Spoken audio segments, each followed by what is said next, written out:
Bienvenidos a esta nueva exploración. Hoy nos metemos de lleno con el procesamiento del lenguaje natural, el PLN. Hola. Es esa tecnología que, cada vez más está ahí haciendo de puente entre las máquinas y nosotros, ¿no? Usando nuestro lenguaje. Ujú. Seguro que lo usamos un montón, a veces casi sin darnos cuenta. Pues al hablar con un chatbot, o pedirle música al asistente virtual, o usar un traductor para una web. Claro, en el día a día. Exacto. Pues la misión hoy es ir un poco más allá, entender qué es de verdad el PLN, cómo una máquina llega a entender el lenguaje y por qué está, revolucionando tantas cosas. Vale, vamos a desgranar esto. Desde luego. Y fíjate que, aunque suene así como muy técnico, PLN, la verdad es que está en todas partes. Es como una capa, digamos, invisible en mucha tecnología que usamos a diario. Sí, sí. Cosas que ahora nos parecen normales, pero que hace nada eran, casi de ciencia ficción. Totalmente. Empecemos por el principio entonces. ¿Qué es exactamente el PLN?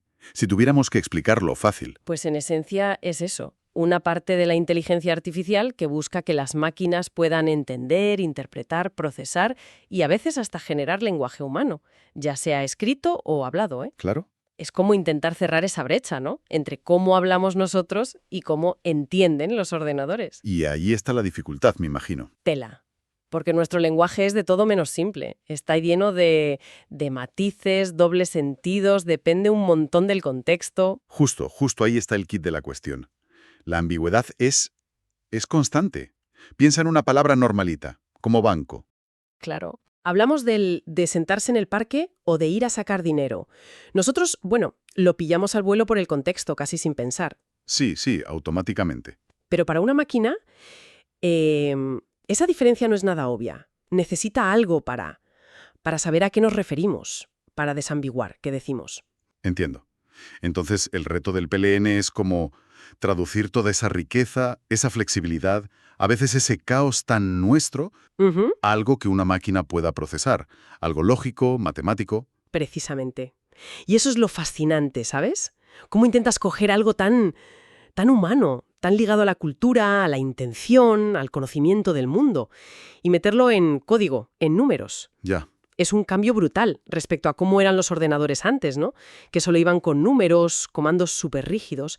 Y ahora, pues la idea es que entiendan texto, voz, incluso que capten la emoción o la intención. Vale. Objetivo claro. Pero ¿cómo lo hace la máquina? O sea, ¿cuáles son los primeros pasos para que un ordenador empiece a entender una frase, por ejemplo? Podríamos decir que empieza como desmontándola. Lo primerísimo, lo más básico, suele ser la tokenización. Que, si no me equivoco, es básicamente dividir el texto en sus piezas más pequeñas, ¿no?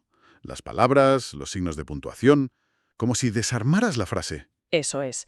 Si coges la frase el PLN cambia el mundo, pues la tokenización la convierte en una lista de tokens. El PLN cambia el mundo. Vale, Son como los ladrillos básicos con los que empieza a trabajar. vale. Tenemos los ladrillos. Pero claro, muchos de esos ladrillos serán variantes de la misma palabra, ¿no? Como correr, corriendo, corrí. ¿Cómo se apaña con eso? Ah, buena pregunta. Ahí entran técnicas como la lematización y el stemming. Las dos buscan reducir las palabras a su forma base, a su raíz, digamos. Ajá. Por ejemplo, eso que decías, corriendo, corrí, correrán, pues podrían reducirse todas al lema correr. Y esto es súper importante para que la máquina entienda que, oye, aunque se escriban diferente, la idea de fondo es la misma. Claro, simplifica mucho el análisis después. Exacto. Simplifica un montón. Entiendo la lógica, aunque supongo que a veces al simplificar tanto se podría perder algún matiz, ¿no? Del tiempo verbal o algo así. Es un buen punto, sí. Efectivamente, siempre hay un compromiso. El stemming es como más bruto. A veces crea raíces que ni siquiera son palabras reales. Ah, vale. Mientras que la lematización intenta encontrar la forma del diccionario, el lema. Es más precisa, pero también necesita más esfuerzo computacional. Se usa una u otra según para qué la necesites. Vale. Y además de las palabras sueltas, está el análisis sintáctico. Aquí ya hablamos de la estructura de la frase, ¿verdad? De entender quién hace qué, a quién, esas cosas. Exacto. Se trata de identificar la función de cada palabra o grupo, el sujeto, el verbo, el objeto, los complementos. Entender la sintaxis es clave para pillar el significado correcto. Claro. Porque, a ver, El perro persigue al gato significa algo muy diferente a el gato persigue al perro, ¿no? Hombre, claro, aunque las palabras, los tokens, sean las mismas, pues el análisis sintáctico es lo que revela esa estructura, esa relación, todos estos pasos. Tokenizar, normalizar las palabras, analizar la estructura, son maneras de ir, poco a poco, manejando la complejidad del lenguaje. Vale, hemos desmontado la frase, identificado palabras clave, su estructura, pero falta algo esencial. El significado. ¿Cómo representa una máquina qué quiere decir rey o correr? He oído hablar mucho de los embeddings como algo fundamental aquí. Aquí es donde se pone la cosa interesante de verdad. Sí que lo es, sí. Los embeddings han sido, uno de los grandes motores del avance reciente en PLN. Son, básicamente, representaciones numéricas de las palabras. Vectores, ¿no? Eso es, vectores. Imagina un espacio con muchas dimensiones, pues cada palabra es un punto, un vector en ese espacio, y su posición, digamos, captura algo de su significado. Y la idea genial es que palabras con significados parecidos acaban juntas en ese espacio matemático, ¿no? Recuerdo el bombazo que fue Word2Vec allá por 2013. Ujú. Que aprendía estas representaciones directamente de un montón de texto. Y luego Glob, en 2014, que lo afinó usando estadísticas de cuántas veces aparecían las palabras juntas. Justo. Esos modelos ya eran muy potentes porque captaban relaciones entre palabras. La analogía esa famosa, Sí, la de rey y reina. esa, que si al vector de rey le restas el de hombre y le sumas el de mujer, el resultado está muy muy cerca del vector de reina. ¡Jo! Es increíble. Capturaba esa relación de género, pero de forma matemática. Alucinante. Pero aún así, esos vectores eran fijos, ¿no? O sea, la palabra banco siempre tenía la misma representación, daba igual la frase. Ahí has dado. Esa es la clave del siguiente gran salto. Modelos como BERT, que salió en 2018. La revolución de BERT y otros modelos que vinieron después, basados en Transformers, es que generan embeddings contextuales. Ah, El vector para banco ya no es fijo. Cambia según la frase en la que esté. ostras, claro. En me senté en un banco del parque, el embedding de banco será diferente que en fui al banco a sacar dinero. Eso sí que se parece mucho más a cómo entendemos nosotros. El significado depende del uso. Y supongo que ese salto es lo que ha permitido muchas mejoras que vemos ahora en buscadores, traductores. Pues permitió que los sistemas entendieran preguntas más complejas, que captaran mejor la ironía, aunque todavía les cuesta, y en general que manejaran el lenguaje de forma mucho más robusta, más parecida a como lo hacemos nosotros. Los embeddings contextuales son una pieza clave hoy en día. Y hablando de hoy en día, eso nos lleva de cabeza a los protas del momento. Los modelos de lenguaje de gran escala, los LLMs, Large Language Models. ¿Qué son exactamente? ¿Y por qué han montado tanto revuelo? Pues los LLMs son modelos de inteligencia artificial, normalmente basados en esa arquitectura Transformer que comentábamos con BERT, pero entrenados a una escala gigantesca. Gigantesca como de gigantesca. Hablamos de alimentarlos con cantidades enormes de texto y también código. Piensa en casi todo Internet, libros digitalizados, artículos, billones de palabras. Una barbaridad. Y se entrenan haciendo algo que suena simple, predecir la siguiente palabra en una frase. Pero al hacer eso a esa escala tan bestia, ¿qué aprenden realmente? Aprenden muchísimo más que solo a poner palabras juntas. Aprenden gramática, semántica, aprenden datos sobre el mundo, estilos de escritura e incluso desarrollan capacidades de razonamiento y de resolver problemas que, parece que emergen de estar expuestos a tantísimo lenguaje. Como si para predecir el lenguaje tuvieran que hacerse una idea de cómo funciona el mundo que describe ese lenguaje, ¿no? Algo así, sí. Es casi como si tuvieran que construir un modelo interno del mundo. Hemos visto nombres muy famosos en esto: GPT, T5, Llama. Sí, hay varias familias importantes. La familia GPT de OpenAI es quizá la más conocida por el público general, ¿no? Muy buena generando texto, coherente, creativo, escribiendo código, manteniendo conversaciones. ¿Sí? Luego está T5 de Google, que tiene un enfoque interesante de texto a texto, que lo hace muy bueno para tareas como traducir, resumir, transformar un texto en otro. Vale. Y Llama de Meta ha sido importante porque ofrecieron modelos muy potentes, pero de una forma más abierta o accesible para que la gente investigara con ellos. Lo que más sorprende de estos modelos es su fluidez. Cómo pueden mantener conversaciones o escribir textos que a veces no distingues de los de una persona. Es solo cuestión de tamaño, de meterle más y más datos y más ordenadores. La escala es fundamental, sí. Parece que estas capacidades tan sorprendentes de los LLMs aparecen cuando superas ciertos umbrales de tamaño del modelo y de cantidad de datos. Pero si conectamos esto con todo lo que hemos hablado, los LLMs no son solo una mejora más. Representan un salto cualitativo, un cambio de nivel en cómo las máquinas interactúan con el lenguaje. Ya.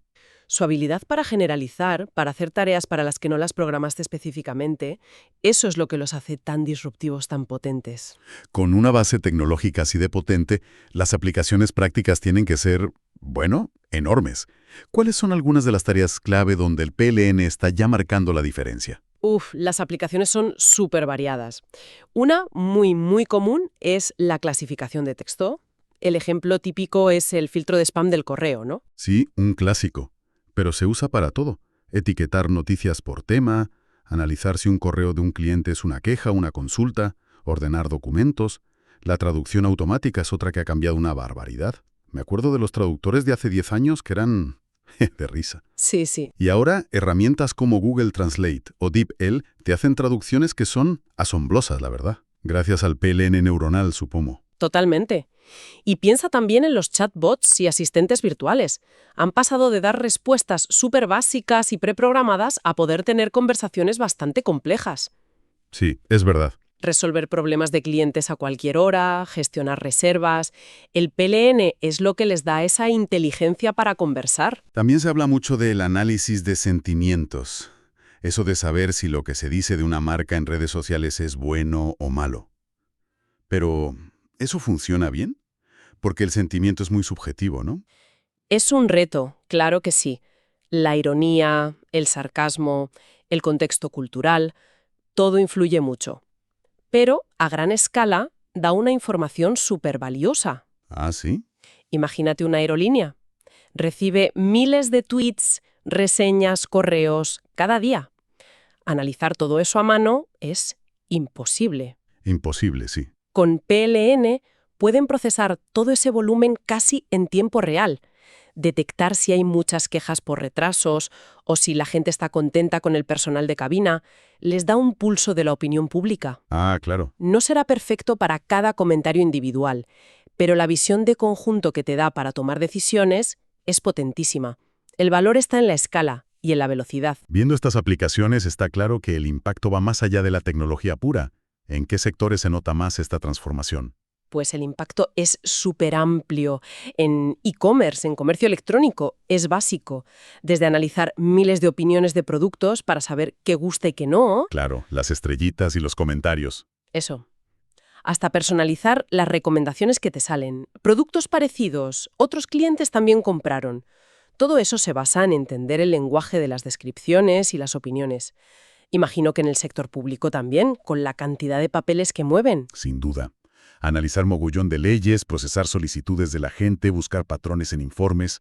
El PLN puede acelerar un montón de tareas que antes llevaban muchísimo tiempo y gente en la administración. Y has mencionado a la salud antes. Ese campo parece que tiene un potencial brutal, pero también será muy delicado, ¿no? Absolutamente. El PLN clínico, que se llama, es un área que está creciendo muchísimo. Permite sacar información útil de las notas de los médicos, que suelen ser texto libre, lleno de abreviaturas, jerga. Ya que no hay quien las entienda a veces. Exacto. Pues esto puede ayudar a encontrar pacientes para ensayos clínicos, a detectar posibles problemas entre medicamentos, ayudar en el diagnóstico o a investigar más rápido analizando miles de historiales, siempre anonimizados, claro. Incluso para empresas más pequeñas, las startups pueden usar esta tecnología, ¿o es solo para los gigantes? Sí pueden. Y eso es muy importante. Que haya modelos ya entrenados y plataformas en la nube ha democratizado bastante el acceso. Ah, bien. Una startup hoy puede montar un chatbot bastante apañado o una herramienta para analizar lo que dicen sus clientes, con una inversión mucho menor que hace unos pocos años. Eso abre muchas puertas. Sí. Y un ejemplo concreto en salud, para que se vea el valor real. Hay hospitales que usan PLN para analizar los informes de radiología.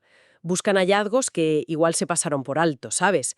O revisan las notas de enfermería para detectar si un paciente podría estar empeorando, fijándose en cambios sutiles en cómo escriben. Ostras. No sustituye al médico, ni mucho menos, ¿eh? Pero es como una ayuda extra, una red de seguridad. Procesa información a una escala que una persona no puede. Es tecnología aplicada a mejorar la atención, directamente. Es fascinante ver hasta dónde hemos llegado. Pero la tecnología, claro, no para. Si miramos al futuro, ¿qué podemos esperar del PLN? ¿Hacia dónde van los tiros? Pues una dirección muy clara es la multimodalidad. Los modelos de ahora se centran sobre todo en texto. El siguiente paso es juntar el texto con otras cosas. Imágenes, audio, vídeo. Ah, Imagina un sistema que pueda leer el informe médico, ver la radiografía y escuchar lo que dice el radiólogo, para tener una comprensión mucho más completa de la situación. eso suena a una interacción mucho más rica, más natural con la tecnología.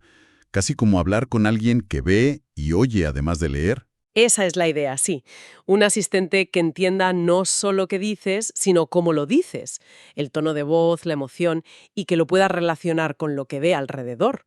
Ya. Combinar el lenguaje con los sentidos, por así decirlo, es uno de los grandes objetivos.